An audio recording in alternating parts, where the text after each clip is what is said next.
Caros companheiros do ideal, em primeiro lugar, nossa aspiração de que estes sejam momentos de mais alta compreensão espiritual, que juntos possamos ter insights, aprendizagens significativas para a nossa vida. Trago o abraço fraterno da Federação Espírita do Estado da Bahia, dos companheiros daquela região, e é um prazer já encontrar aqui alguém que estava em Juazeiro. Que é de lá. É de Juazeiro, então eu já estou me sentindo na Bahia. E como eu tenho uma peculiaridade, que é ir lendo tudo que me aparece pela frente, eu vi que está em destaque o jornal do Centro, tem lá peixinho, muito obrigado. Seja vermelha, sou apenas moreno. E também vi que o orientador dessa casa, que trabalha, o irmão Benedito, teve uma estadia na Bahia. Então é importante lembrar isso, porque tudo começa na Bahia, né? Termina antes lá e começa em outros lugares. Eu vou fazer hoje uma espécie de conversa ao estilo sertanejo, né? Menos que uma conferência ou uma exposição acadêmica, aproveitando esse clima que ajuda a gente a conversar, que é o clima frio, e quem sabe, lembrando um amigo nosso lá, já desencarnado, ele dizia que era preciso aquecer-se ao pé do fogo evangélico. Ele gostava muito do Evangelho. Eu vou começar então recordando algo que vai ser fundamental para a nossa compreensão, que é uma frase simples do Evangelho: Deus é amor. Ela é atribuída a João Evangelista. Depois, uma outra frase que é atribuída a Pedro, ele diz que era preciso que nós nos amássemos ardentemente uns aos outros, de coração puro. Eu até achei que ele foi mais exigente do que Jesus, né? Amai-vos uns aos outros, mas ele disse que era ardentemente e de coração puro. E pensando nessas duas frases, eu retomo o Evangelho de João Evangelista e faço uma adaptação. Então, no princípio era o verbo, diz ele. Aí dizemos, como Deus é amor e o verbo era Deus, no princípio era o infinito amor. E o amor estava com Deus. O amor era Deus. Eu só vou ficar nesse trecho.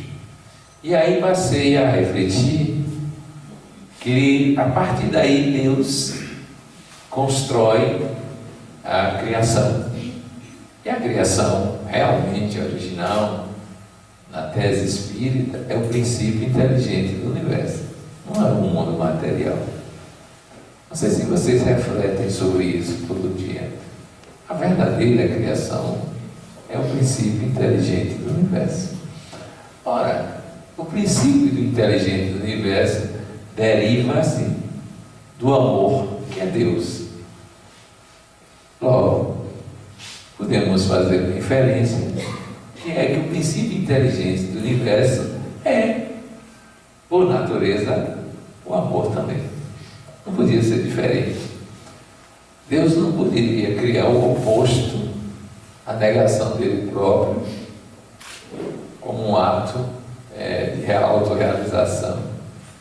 Então, a natureza intrínseca do princípio inteligente do universo que nos gera é o amor. Quando chegamos às entidades individualizadas, e Allan Kardec distingue isso por uma letra, E maiúsculo e E minúsculo, espírito, ele escreve em duas linguagens, nós podemos dizer que se ela é derivada do princípio inteligente do universo, a essência do ser espírito é o amor. Porém, quando nós entramos no chamado fluxo da evolução, no caminho da evolução, isso não aparece claro, porque nós começamos a evolução no polo oposto da plenitude, da complexidade. Nós começamos na simplicidade. E eu traduzo o outro termo da insciência, para não usar a nossa ignorância, a insciência, não sei. Ou melhor ainda, como diria Gustavo Gelé, a inconsciência. Mas inconsciência de quê? Da nossa natureza autêntica, única, que nós não percebemos. Aí aparece então um conceito filosófico dual. Nós somos espíritos, mas estamos existentes desta ou daquela forma. Na existência, o amor não vai aparecer na plenitude que ele é da essência que nós somos espíritos. Hoje nós dizemos, pela percepção dos sentidos, que o mundo é visto, pelo menos sensorialmente, através da matéria. O símbolo da matéria é o átomo. Claro que o átomo, o indivisível, já foi tão dividido que a essa altura não tem mais nada disso, dessa concepção original. O átomo, daquele tamanho, concebido no século XIX por Thomson, Rutherford, depois no Wien, Summerfield, Bohr, ele já desapareceu na prática. Mas a gente tem isso como símbolo, lembrando o filósofo Demócrito, o átomo indivisível, porque por mais que se divida, há de se chegar, pensava ele, numa partícula que era a matéria, e tinha a base material, as características materiais. Ora, o princípio inteligente do universo, ao se individuar, dizemos nós, ele passa na esteira da evolução, começando na tese espírita do átomo ao arcanjo. O que isso significa? Do ponto de vista, digamos, ôntico, filosófico, que são formas de expressão do ser. O átomo, todo o caminhar evolutivo até o arcanjo. Mas se a gente prestar um pouco mais de atenção à escolha que foi feita para definir esse fluxo evolutivo, vamos ver que o átomo é o símbolo da matéria. E arcanjo, na época, era o símbolo do espírito. Então podemos conceber que a evolução consiste em cada vez mais expressar o espírito que se é nos reinos, nas formas em que nós nos situamos, até dominar por completo os modelos das formas e nele expressar a plenitude do ser que nós somos. Isso nos faz pensar na necessidade de conhecermos a nós mesmos. Eu nem imaginei que tinha um quadro aqui atrás já dizendo isso, né? Mas que conhecer a nós mesmos como humanos é necessário. Mas é mais profundo o pensamento. É conhecer-nos como espíritos. Ora, espírito é essência. A essência, por ser essência, é imutável. Ela não pode deixar de ser, porque se ela deixasse de ser, ela não era essência. Ela teria desaparecido. E nós então distinguimos dizendo que tudo que pode aparecer e desaparecer não se trata de essência, se trata de existência. Então nós podemos perceber, ou conceber, melhor dizendo, que a existência é o campo experimental da essência. Podemos dizer que na existência temos ainda uma série de limitações. Mas como essência, nós somos a criação divina. Vocês já imaginaram isso? E toda a criação divina, porque é divina, né? Porque veio de Deus, é necessariamente divina. E ninguém vai imaginar que Deus ia fazer alguma coisa, ou algum ser, antípoda da sua própria natureza. Não faria isso. Por isso que lá na Terra da Felicidade, que é a Bahia, segundo alguns, a gente diz que nós somos divinos. E recuperamos então a autoestima facilmente. Nós somos divinos. Vocês já imaginaram isso? não olhar assim para si, autodepreciativamente, eu sou... Não, você é divino. E por causa da influência de Caetano e Gil, da Tropicália, nós somos divinos e maravilhosos. A autoestima é inflado lá naquele sertão, que não é fácil. Nós somos isso. Mas o mais não é da essência, o mais é da existência. Mas nós estamos humanos. Olha que diferença. Estamos. Não estaremos e não estivemos. O passado foi outra história. O futuro será uma nova história, jamais vivida na ordem da existência. Então nós temos claramente a compreensão, nesses termos, que a existência é efêmera, transitória, passageira. Mas quando nós falamos isso, nem simplesmente estamos falando da existência corporal. A existência perispiritual, tal como a concebemos na linguagem espírita, é transitória, é passageira. Em outras palavras, estudá-los é fundamental, concebê-los é importante, mas ainda é pouco. É preciso ir à nossa matriz, aquilo que não passa nunca, porque não está no tempo e não está no espaço, ou melhor, não está no fenômeno da mutação. E como não está na mutação, ele é o que é. Por isso que nós somos divinos, permanentemente divinos, ainda usando a linguagem que tem influência temporal, permanentemente divinos. A evolução consiste então em revelar à existência o divino que já somos originalmente. Essa é a grande tarefa da evolução. E que é que faz essa ascese cumprir essa tarefa da evolução? Quem faz isso é exatamente o impulso de uma característica fundamental, o amor. Vocês vão então me perguntar, mas amor na matéria? Amor no átomo? Amor na molécula? É que quando nós falamos de amor, não estamos falando de sentimentos, estamos falando de natureza intrínseca, substância primordial do ser. E vamos encontrar na matéria. E vou lhes mostrar como a gente pode perceber isso. O que é que fundamenta a construção da matéria? Vamos tomar do átomo. A lei de atração. Pode prestar atenção. Eu já narrei lá nos tempos idos da ditadura em peças artísticas que no princípio, que um dia um átomo de sódio se encantou por um átomo de cloro.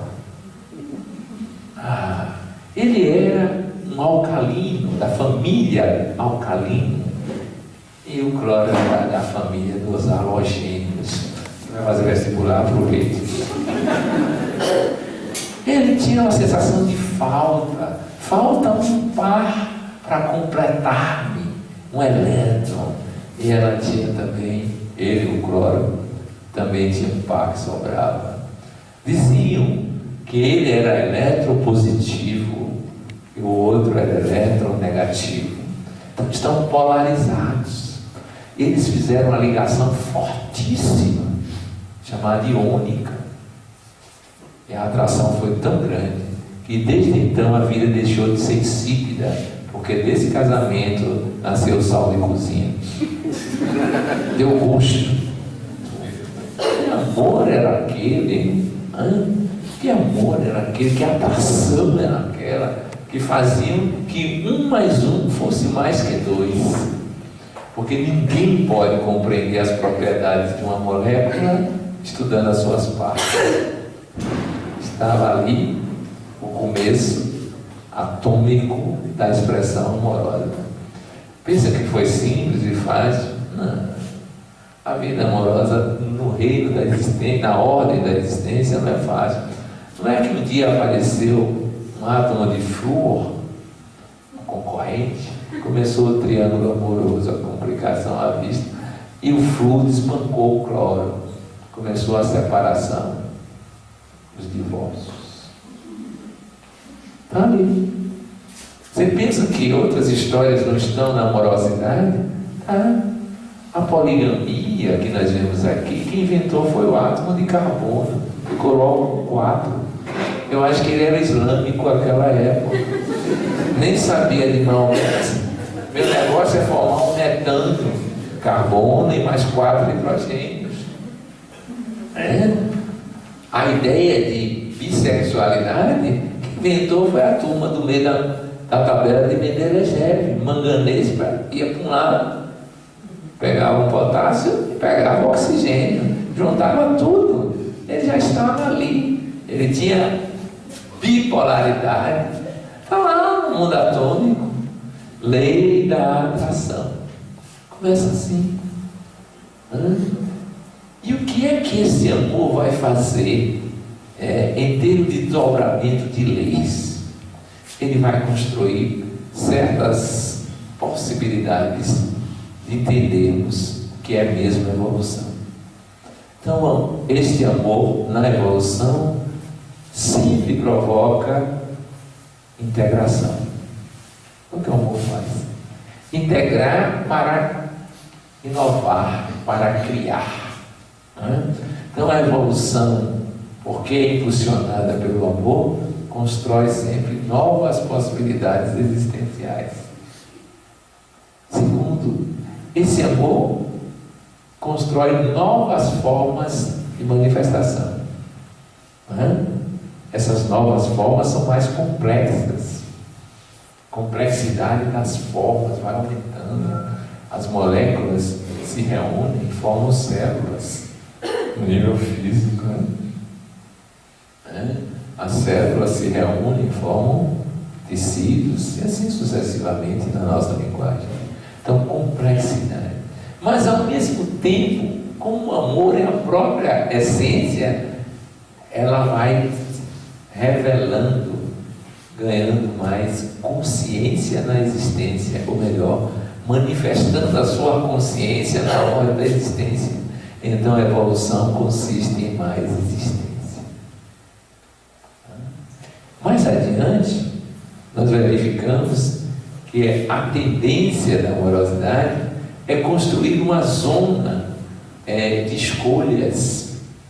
E a gente diz que a evolução, no ato amoroso criativo, escolhe em zonas cada vez mais avançadas, cada vez mais ricas, mas ao mesmo tempo transforma o aprendido em determinismo. Isto é, tudo que evolui, a gente aprende e transforma em automatismo. Não precisa mais escolher, já escolheu bastante, já sabe.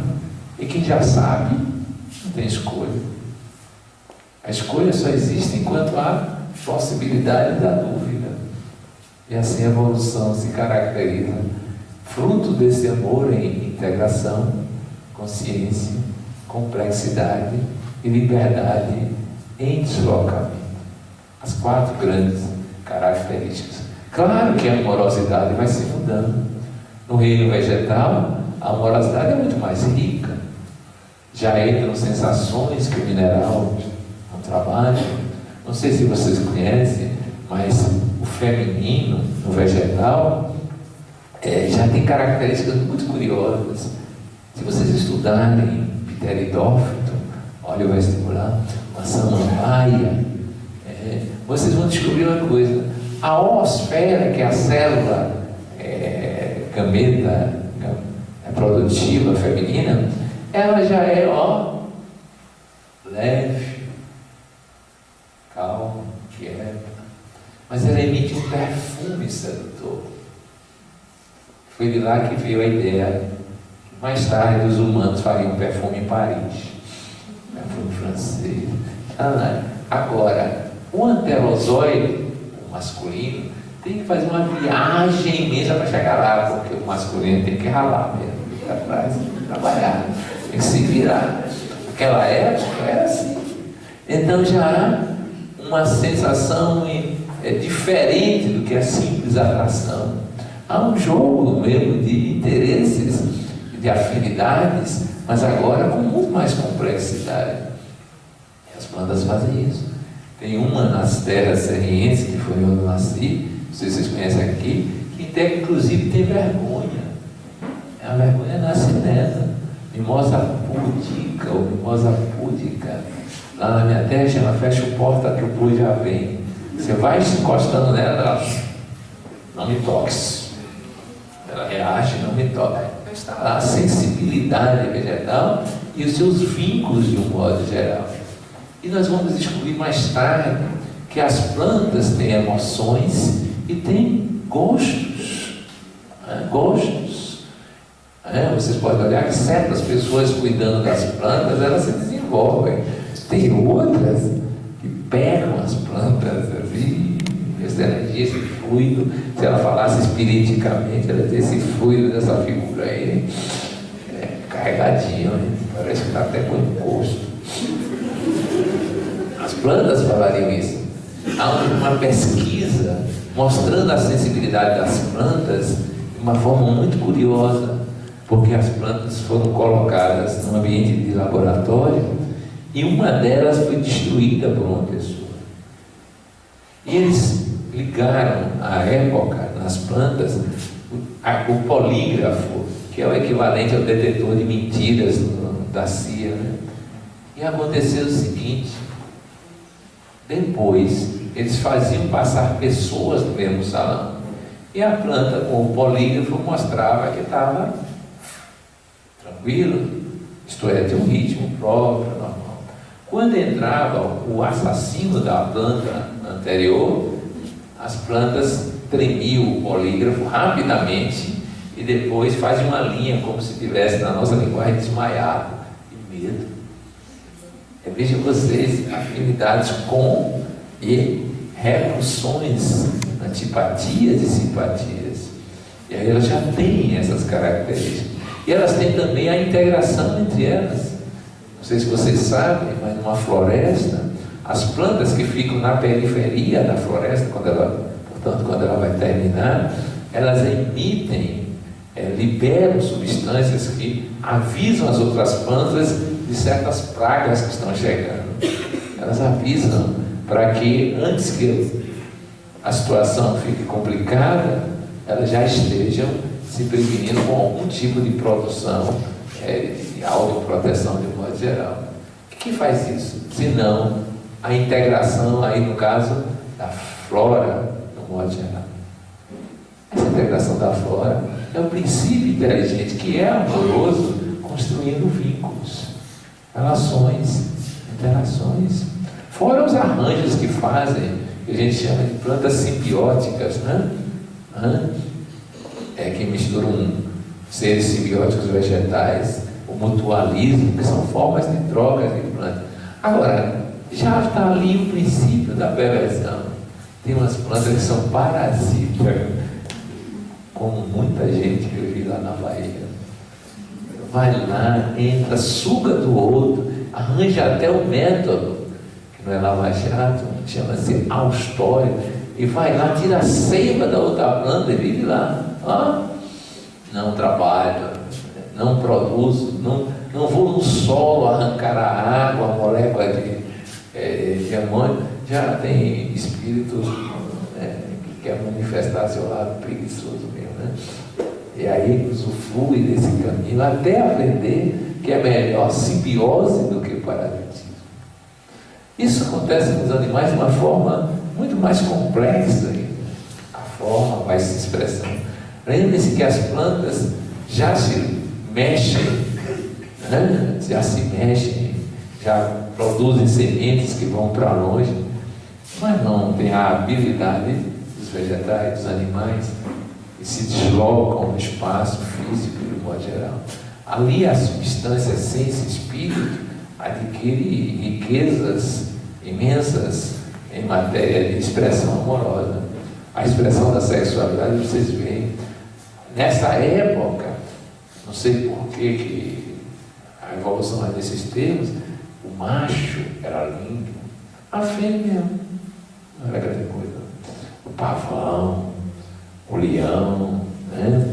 Até um parasita como o xistosoma, você pega o xistosoma macho, ele é todo poderoso, a fêmea cabe num canalzinho dele, fica por ali, não faz muita, né? Já tem uma característica forte, mas está todo um jogo de interesse, de sedução, que é o amor sob a forma de manutenção da espécie, procriação, atuando.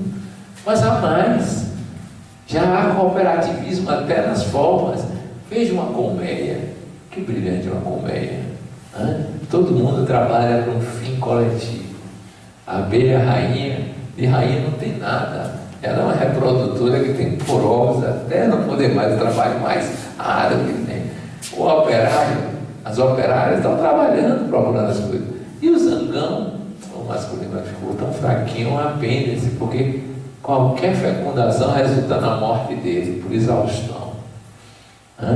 Mas formam todo aquilo ali.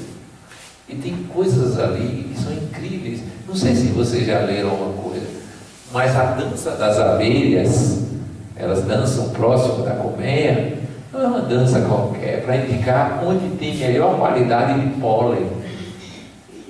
E alguém estudou isso e descobriu que para fazer isso, elas sabem trigonometria.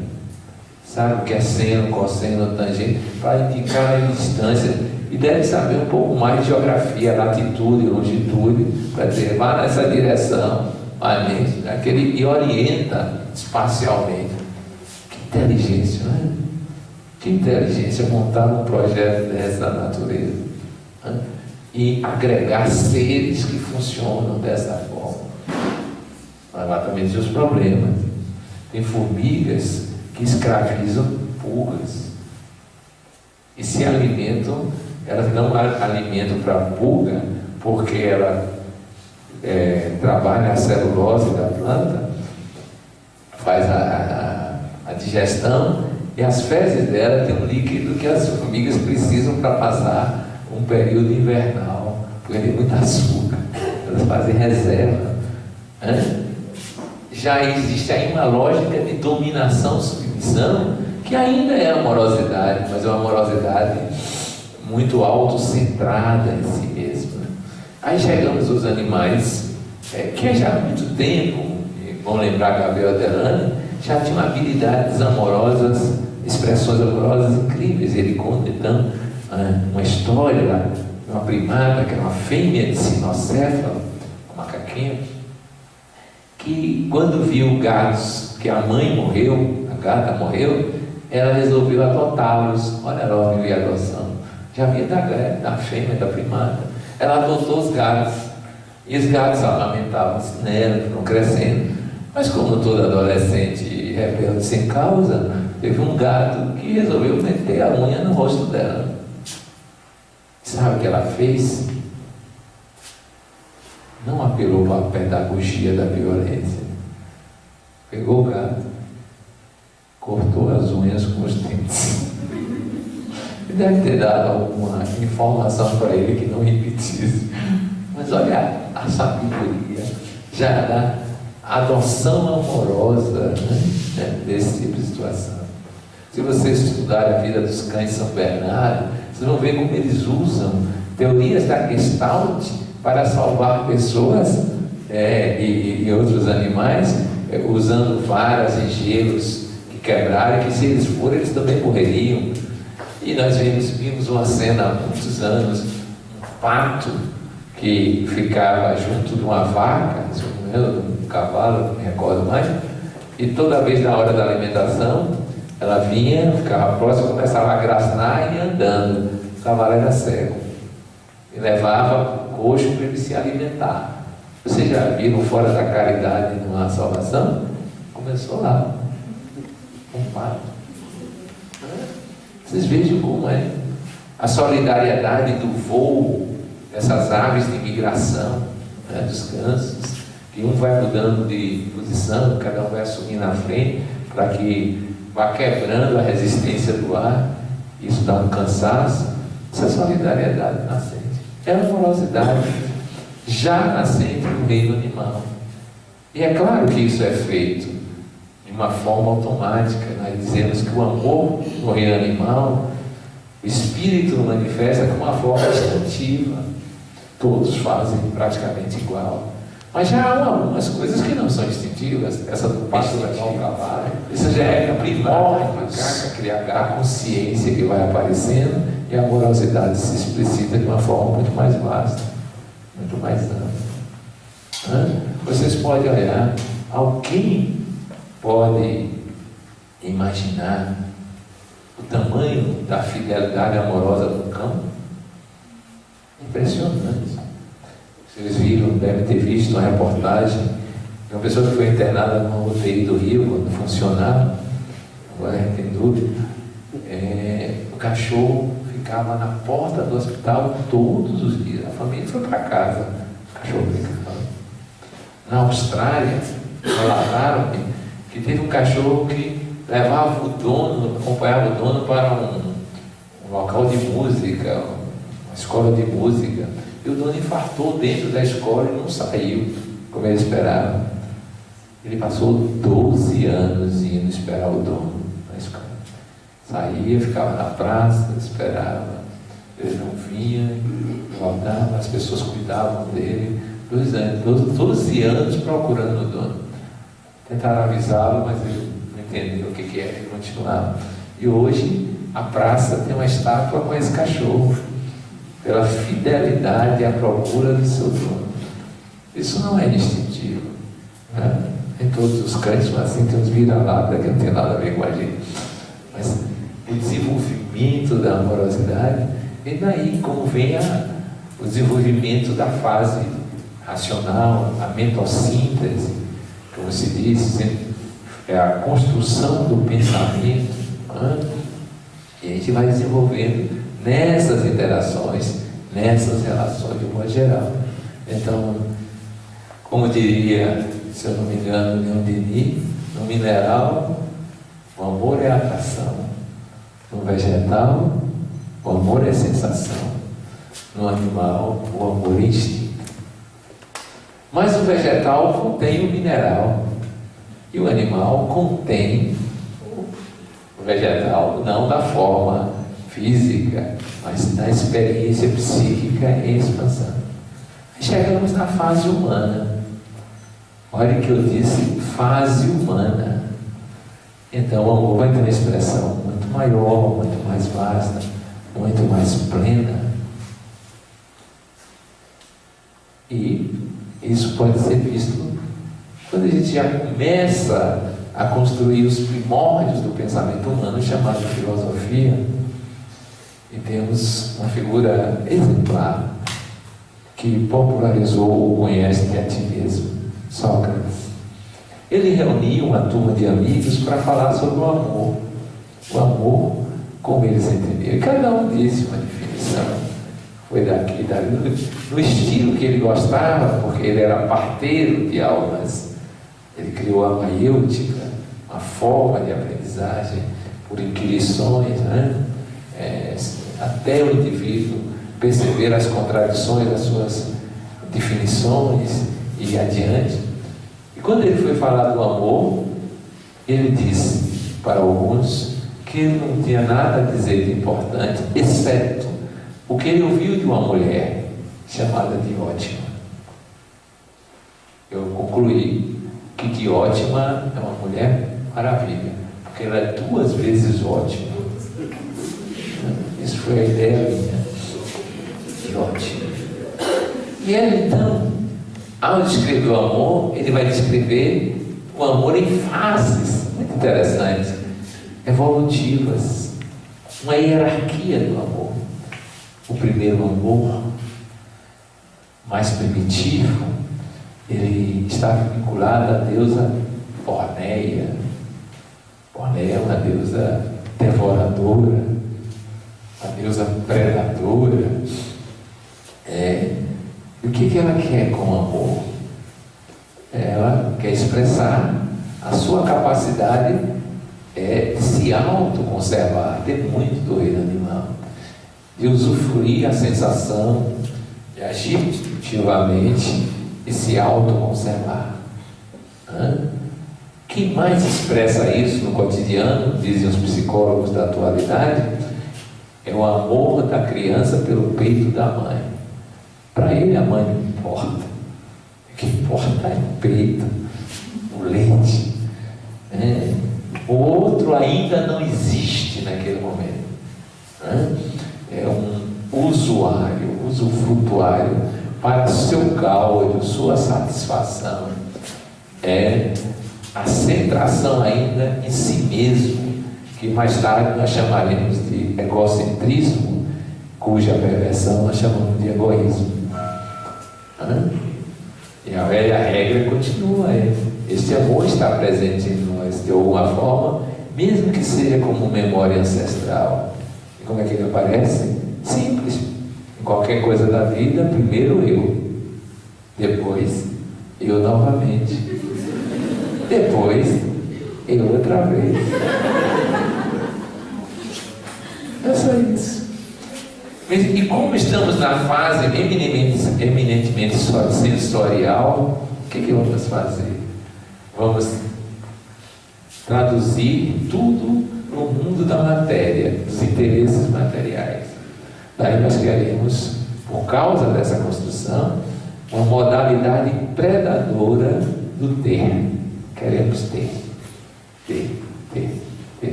E o amor se expressa nessa fase assim. Eu quero ter. Vocês têm um filósofo muito conhecido no Brasil, o poeta, o romântico, Roberto Carlos. Ele tem todos os níveis de evolução do amor. Ele conta muito bem essas histórias. E um dia ele escreveu uma música, tudo que é seu é meu, é meu, é meu. Vou dizer agora, da cabeça aos pés, tudo que é seu é meu. E vai dizendo. Depois ele diz, tudo que eu disse e o que eu não disse também é meu, é meu, é meu. Não é nosso. Isso é porneia, a típica porneia, o nível narcísico primeiro de autoconservação, lei divina, lei da conservação, é o estágio, é um momento que você desabrocha para ter autoconsciência, porque no reino animal você ainda não sabe que você é, e ao ter autoconsciência, você se introduz no reino da existência consciente. A perda do paraíso foi isso, paraíso de Adão. Eu agora sou consciente de que eu sou. E ao perder essa sensação de sair dessa inconsciência, eu passo a ver que aquilo que é sensorial é impermanente. E porque é impermanente, eu quero torná-lo permanente como é a minha essência. E para torná-lo permanente, eu preciso então me assegurar de tudo que for possível para a sobrevivência. O máximo que eu puder. Desde o dinheiro até o trote. Não é assim que fala agora? Desde o salário até o ganho por propina. Não tem nada de especial nisso, é na lei da evolução. É assim mesmo. Tudo que é seu é meu, é meu, é meu. Está na cara. É o afeto da autossobrevivência. Então é a apropriação. É isso que vai gerar o amor à propriedade privada. E vai criar isso. A propriedade privada vai nascer desse tipo de amorosidade. Eu preciso privar os outros, porque isso me garante minha sobrevivência. Quando eu fiz vestibular, eu devia estar nessa fase. E um dia eu estava estudando com um colega e tinha umas tiradas frutos do estresse do vestibular da época, que era difícil para mim. Só existia uma faculdade pública e eu era um aluno que só podia passar em faculdade pública por uma questão de sobrevivência. Então era tudo ou nada. E a gente estava com um colega e tinham 150 alunos num cursinho pré-vestibular, que eu estudava com meia bolsa, coisa assim, que não tinha dinheiro nem para pagar o cursinho. Não era pobre não, mas tinha umas dificuldades. E aí nós juntamos e eu disse para ele, lamento muito, vamos almoçá-los, os colegas, senão eles não jantam. Era isso, sobrevivência, autoconservação. Mas como eu já era espírita, então inventei uma prece, que pelo menos já é um pouquinho mais avançada. Ó Todo-Poderoso, iluminai a consciência desses 3.123 candidatos a 160 vagas. Não, 180 vagas. Iluminai, que eles façam a prova excelente, um ponto abaixo da minha. Fui generoso, é um avanço. Só livre a minha vaga e distribua a iluminação. É o amor devorador por Néia, que hoje a gente critica, que hoje a gente já não acha válido, mas foi uma passagem evolutiva. Tanto que porneia é prefixo de algo imoral, pornô, pornografia, vem daí. Primeiro estágio. Pensam que a gente não sente isso? Está lá no fundo da gente. Cai nos Andes, no avião, morra o outro e pergunta o que você vai fazer. Meu amigo, me desculpe, mas sua proteína me serve. Não é assim? Eu digo que há em nós, latente, um antropófago que espera que Dom Pero vai de sardinha, naufrague nas costas brasileiras, para a gente dizer que sardinha é gostosa, devorável. Aí nós é o nosso passado, predador, material, limitado, restrito. Mas isso, como diria Sócrates, isso ainda é pobre, muito pobre. E nós então começamos a descobrir que o outro existe. Princípio da alteridade. Já queremos o outro de uma forma mais envolvente, no sentido de percebê-lo, porque eu sou, mas ele também é, ainda que limitado, restrito, com dominações e submissões. Mas aí aparece uma força, entre aspas, uma força de atração amorosa incrível, porque são dois deuses na velha Grécia, antiga Roma, Eros e Afrodite. Que amores, né? Que deu Júlio César e Cleópatra, né? Aqueles amores, né? Abelardo e Heloísa, Romeu e Julieta, que amores românticos, fortes, intensos, que deu aqui o côncavo e o convexo de Roberto Carlos, né? Integrados. É impressionante. Lembra da ligação iônica? Parece que é assim. Quando eu era adolescente, esses amores assim intensos, então, mexem com a gente. E aí o Aristóteles, o meu pai, ele gostava de lidar com a juventude, ele dizia, esse amor aí estão trocando magnetismo, olha. Mas querem violar a lei de Newton. Que lei, pai? 2 corpos não podem ocupar o mesmo lugar no espaço. Eles estão tentando. No frio de Serrinha, um tal de parece um, não são 2, parece um. Não sei direito. É assim mesmo. É aquela atração amorosa que a pessoa sente um vazio quando não está junto. O outro já fazendo e diz, eu estou aqui para fazer a sua felicidade. Olha só que faz. E eu, que é onipotência também, né? Vou fazê-la feliz, vou fazê-lo feliz. Sua vida comigo vai ser a plenitude. Só faltou dizer que é o deleite dos deuses no estado de bem-aventurança. E aí os dois estão ali. E aí um apaixonamento que Emmanuel descreve na vida, no livro Vida e Sexo, o deslumbramento. Você olha para os buracos da parede da casa da namorada e faz assim, não parece uma escultura de Picasso? Você está apaixonado, é Eros e Afrodite, né? Não parece? E ele então narrava essa história dizendo, para ironizar os filhos, conheço um jovem que descia uma rua que era uma viela. Essa viela estava descalça. Os esgotos da casa desembocavam na rua. E então, quando ele ia passando com a namorada, dia de plenilúnio, que ele gostava desses termos, plenilúnio, né? Ele dizia para ela: amor, veja que raio agito, iluminando essa gota d'água para o esgoto. Era poético. E aí tomava ali nos braços para que ela não caísse no esgoto, dava um saltitante. Ela era forte, provavelmente, saltitante, pulava aquela cena ali. Ele dizia: esse é o amor nessa fase impressionante.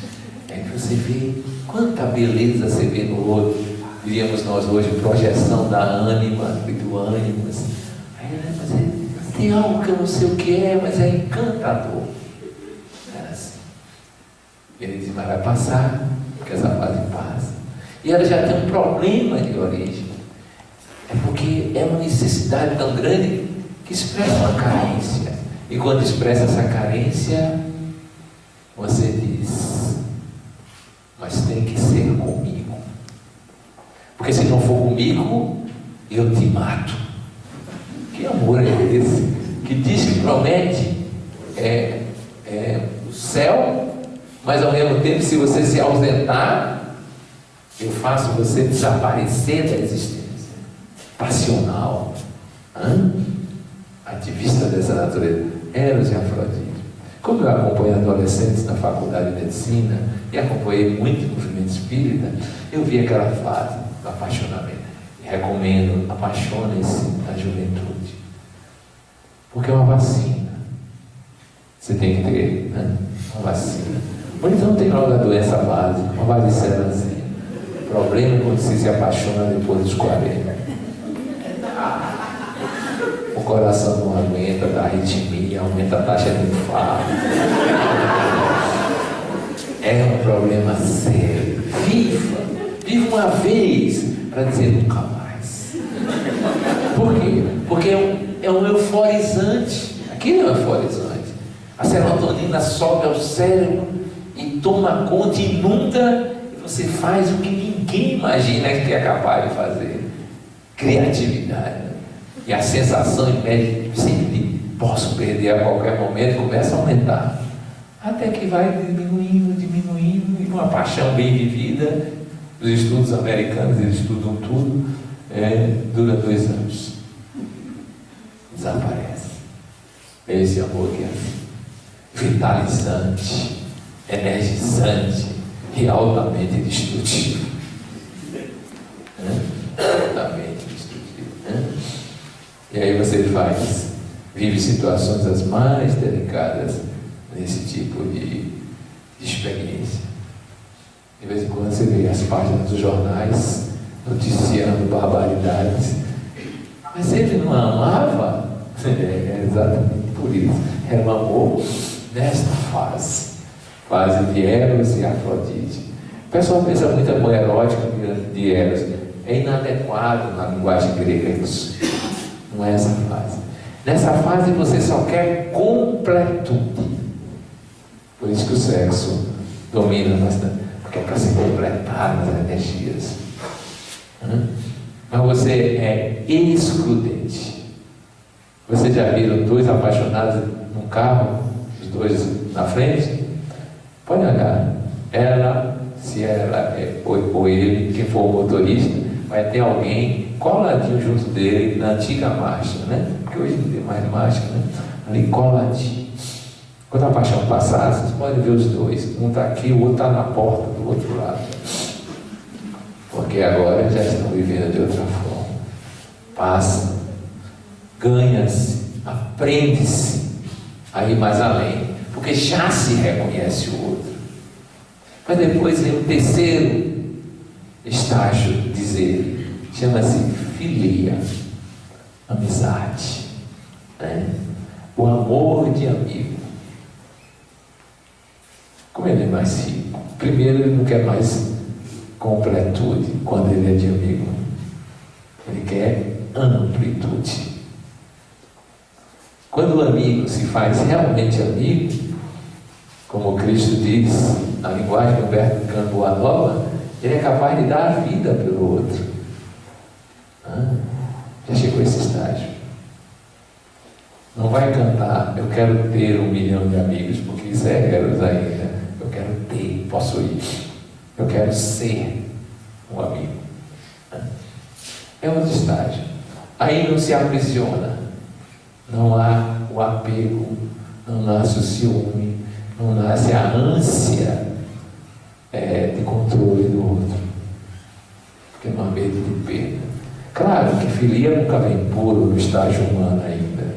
Mas quando vai chegando nessa fase, é como se não houvesse nenhuma distância, mesmo que estejam separados. Alguém me disse uma vez que a amizade era de tal ordem que ela não sentia a falta das pessoas. Isso incomodava, porque alguém viajava para a Europa, quando voltava, você sentiu minha falta? Ela, não. Você não sentiu minha falta? Então você não gosta de mim? Pelo contrário, é porque eu nunca senti que você estava ausente. Você sempre estava em mim. Olha que romântico, né? Você estava onde? Na Europa? Não, você estava aparentemente só na Europa. Você estava comigo o tempo todo. Eu chegava a ouvir sua voz em mim, suas frases, seus pensamentos. Você continuava comigo. Olha que integração. É filia, afinidade, comunhão dos a vários, no sentido de não quero você para mim, não quero você para mim, porque não importa isso, né? E tem uma característica que eu reputo o descritor mais importante, aquele que aponta, isso é amizade, é quando diante de alguém eu posso ser eu mesmo inteiramente, sem esconderijo nenhum. Isso é amizade. Sem medo de ser, de dizer o que eu estou sentindo, pensando e vivendo. Aí é amizade. Encontrei pessoas, fiz pesquisa sobre isso, e as pessoas me disseram que, em média, pelo que eu vi, você tem 1 ou 2 amigos onde há interesse. 2 pessoas vivendo amizade. A maioria era a mãe. Nunca foi o marido. Nem a esposa. 100%. E você quer não? É um cravo isso. E nós vamos ver por que isso. Como é que eu vou contar a minha esposa um sonho erótico? Tá doido? Não, mas foi uma vizinha. Eu não posso ser inteiro. Tem culpa se meu inconsciente está nessa fase? Se eu contar um negócio desse, depois, eu sei que ela tem um complexo, isso é coisa de psicólogo, que pode ser ativado. Eu vou ativar contando uma coisa? Eu não conto, não. Eu não posso ser inteiro. Mas na amizade, a inteireza vai se fazendo clara. E aí alguém escreveu que nela, na amizade, não há lugar nem para confiança, nem para desconfiança.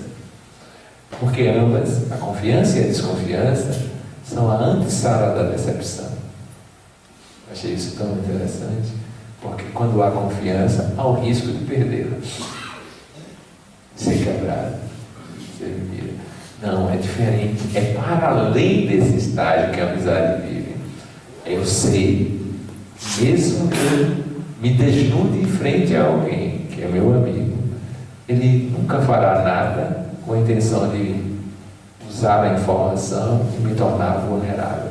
E mesmo que ele aparentemente faça isso, na inteireza eu reconhecerei que ele só fez porque era necessário. Nem por isso eu estarei lidando com algo negativo. Essa é amizade. E quando houver separação física, espacial, na amizade, você dirá que cada um ficou com marcas no outro. E o que foi dito não é simplesmente efêmero, tem, digamos assim, uma gotícula do eterno e do infinito. Aí vocês vão saber o que ela é. Quando Cristo está lá no livro Boa Nova, como já citei, perguntado sobre o que ia acontecer com ele, capítulo Amor e Renúncia, um dos melhores capítulos sobre o amor que eu já li. Ele diz: os meus amigos, quando os meus amigos me abandonarem. Eu já previa, né?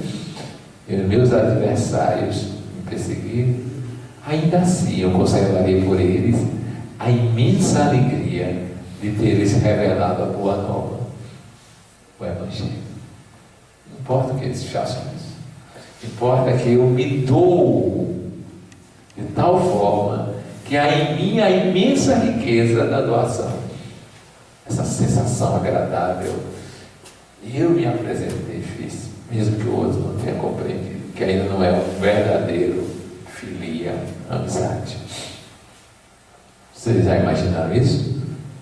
Vocês podem até se perguntar nesse momento, fazendo seus cálculos, quantos amigos já chegaram ao estágio de plena filia e que eu estou inteiro na sua presença, sem medo de ser eu mesmo?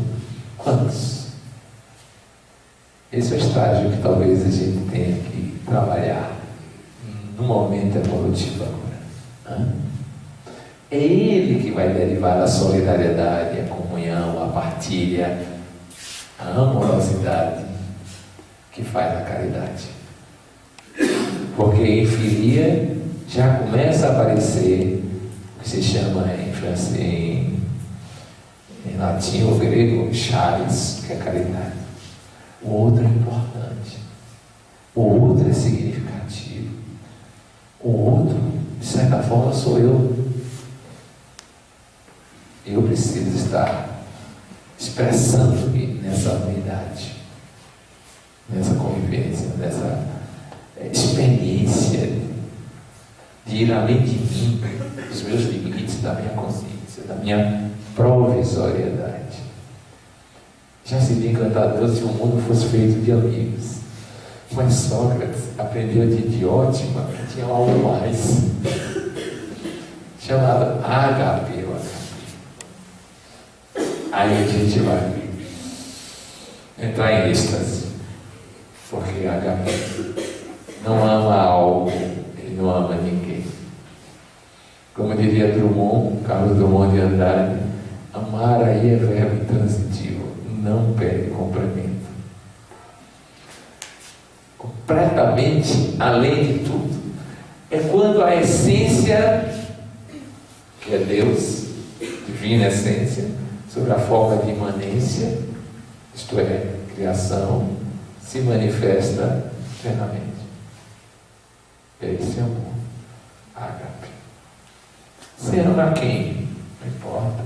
Quem lê no mundo maior vai encontrar um exemplo curioso que me aproxima-se disso. André Luiz, o espírito, vai conviver com o Hilário em um guia espiritual para atender um processo obsessivo. E eles fazem o que se chama limpeza ambiental, magnética, criam isolamentos para espíritos obsessores. E chega um momento que depois desse trabalho o guia diz dele: olha, agora temos que chamar alguém especial para fazer o resto da tarefa, porque o intelecto, a sabedoria que vocês estão usando só corre por fora, mas precisa do amor que vá fundo, socorra por dentro. Vamos evocar aqui uma personagem bem cipriana. E aí está lá o indivíduo em sofrimento, o espírito em sofrimento, que tinha sido assassinado 20 anos antes por aquele que ele perseguia. E quando ele a vê, ele faz Mãe Santíssima, porque a imagem é bem católica nossa. E ela faz meu filho.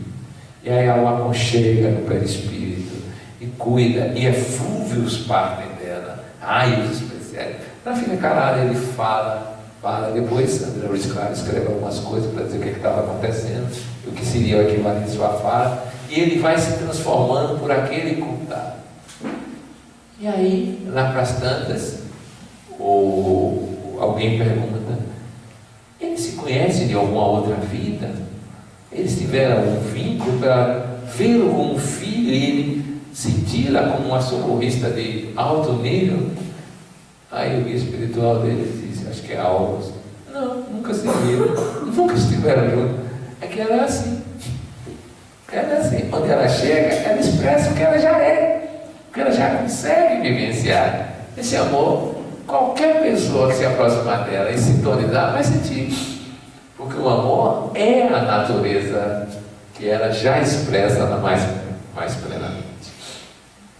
É perceberam o que isso resume? A plenitude.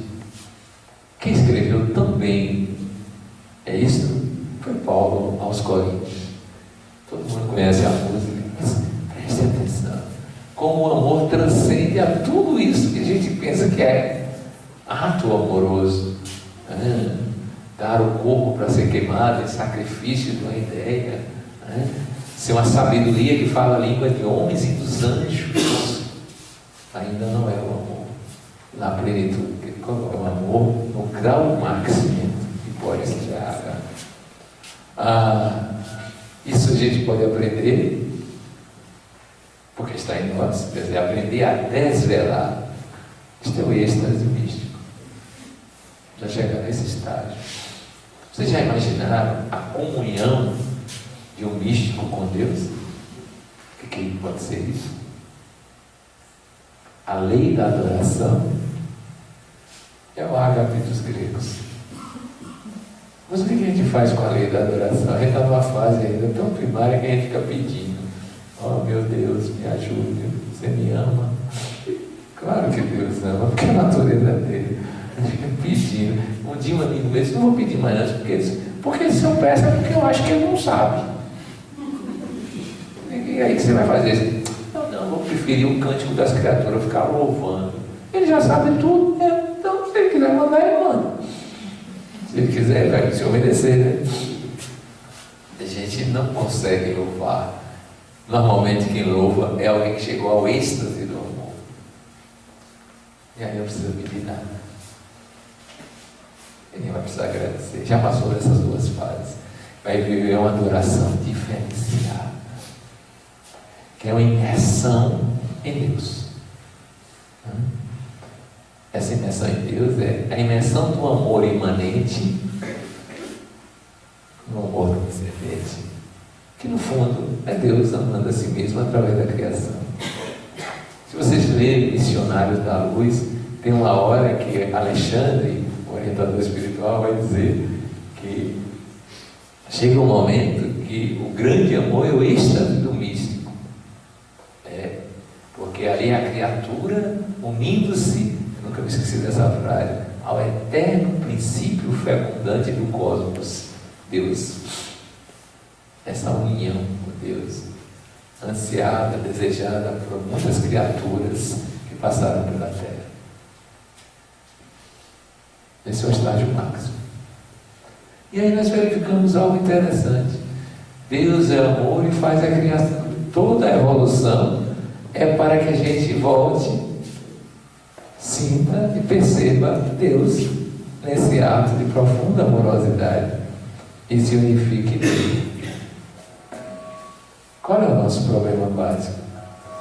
Nós diríamos que o nosso problema fundamental é chegar a essa atitude de espírito que ama na plenitude o amor não amado, que se chama Deus.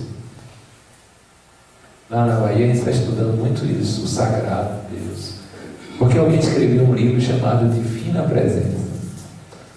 Esse livro é instigante, porque tudo se resume numa busca amorosa de Deus.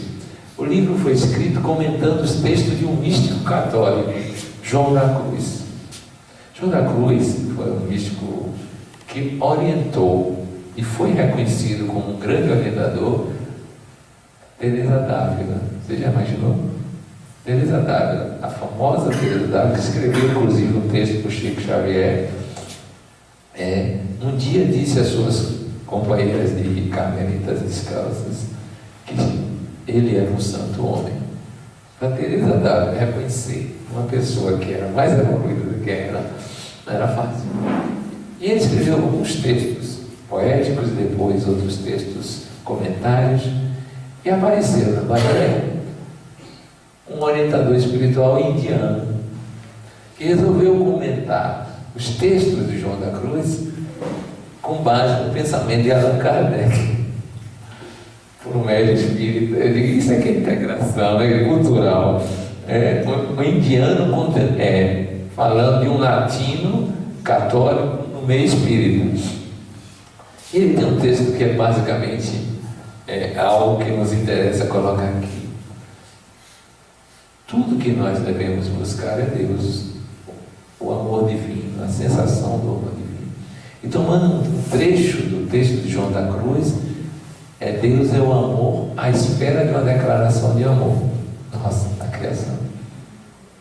Mas quando nós nos sentimos em Deus, vivenciarmos Deus, nos percebermos Deus, como queria Paulo de Tarso, então nós chegaremos aquilo que nós todos aspiramos de uma forma ou de outra. Todos queremos felicidade. É a bem-aventurança. É o que os indianos vão chamar de Satchitananda. Existência, conhecimento e plenitude, em algumas traduções. É o amor nesse estágio.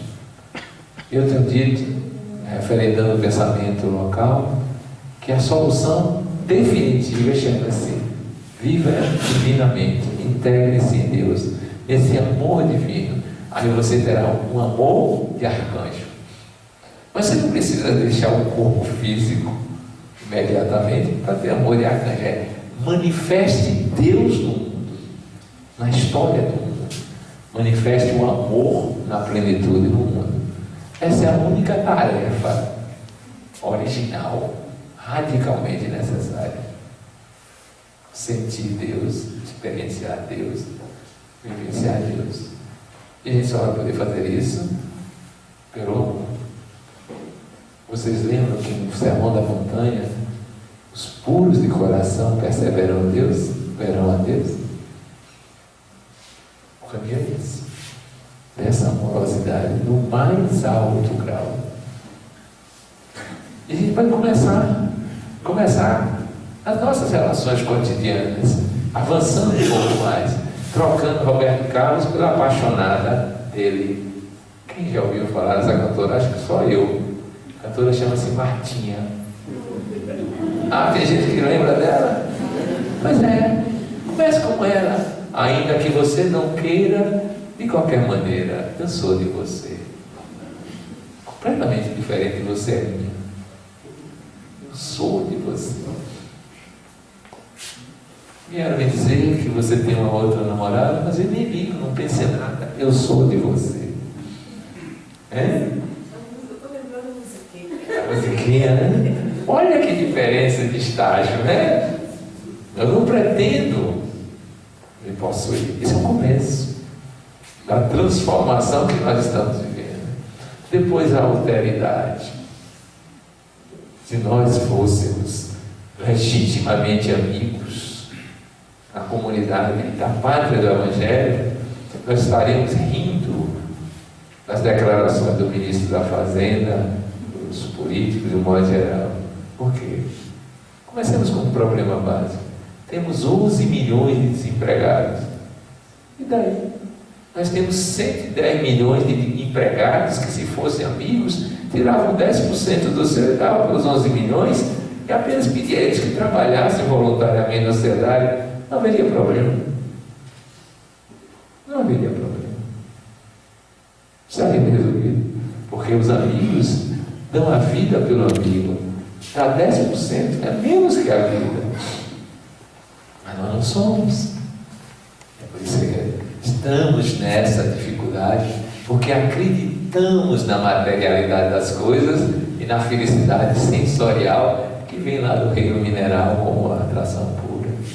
Mas vivemos a angústia da autoconsciência, que diz que tudo é tão passageiro, mas tão passageiro, que é preciso ser assegurada de uma demora significativa.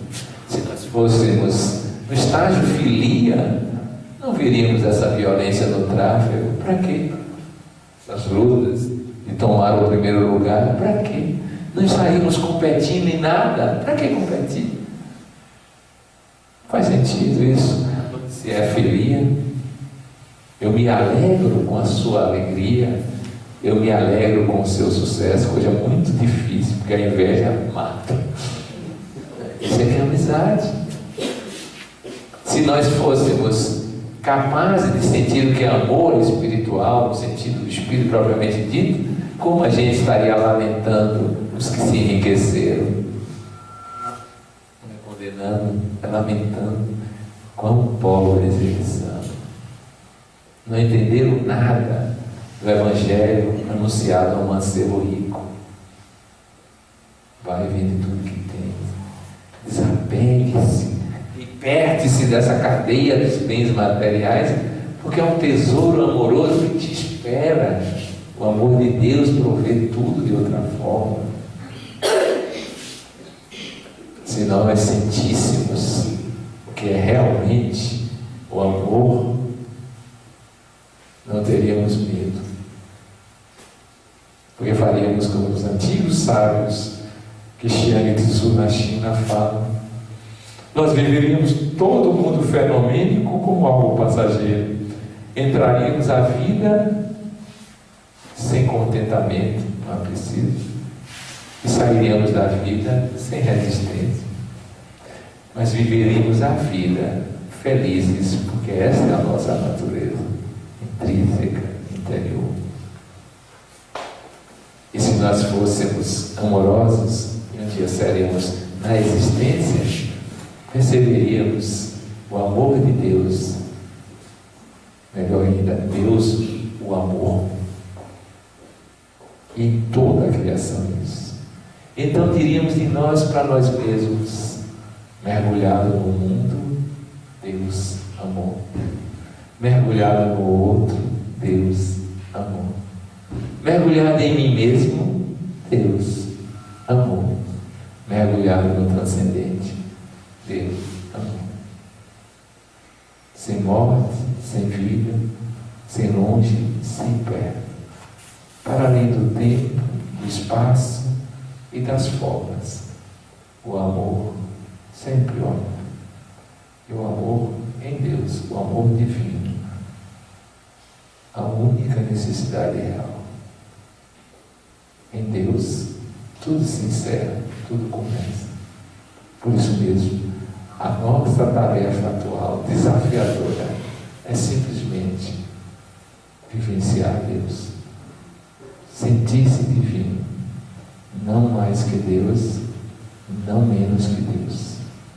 Recordando então Teresa d'Ávila em vida, quando ela dizia: que nada me perturbe, que nada me amedronte, tudo passa, só Deus não muda. Quem tem a paciência, tudo alcança. Quem tem a Deus, nada lhe falta. Só Deus basta. É um amor na plenitude. Então, que a americana possa pensar nisso. A mensagem trazida de um peixinho moreno que saiu da seca, do calor, para se aquecer com o calor humano, buscando Deus.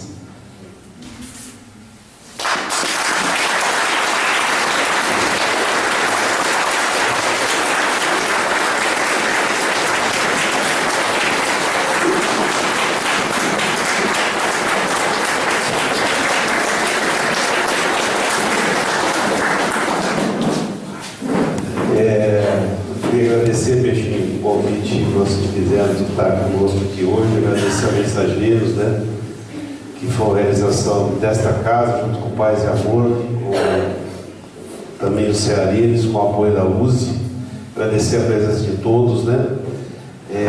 O Peixinho está indo para Pirassununga daqui a pouquinho, porque amanhã cedo ele fala no encontro da AFA lá, que acontece anualmente. E muito obrigado mesmo de coração que você nos deu a oportunidade de retornar à Americana. Tá bom? Muito obrigado a todos, uma boa noite e cuidado ao retornar que a neblina está atacando. Obrigado.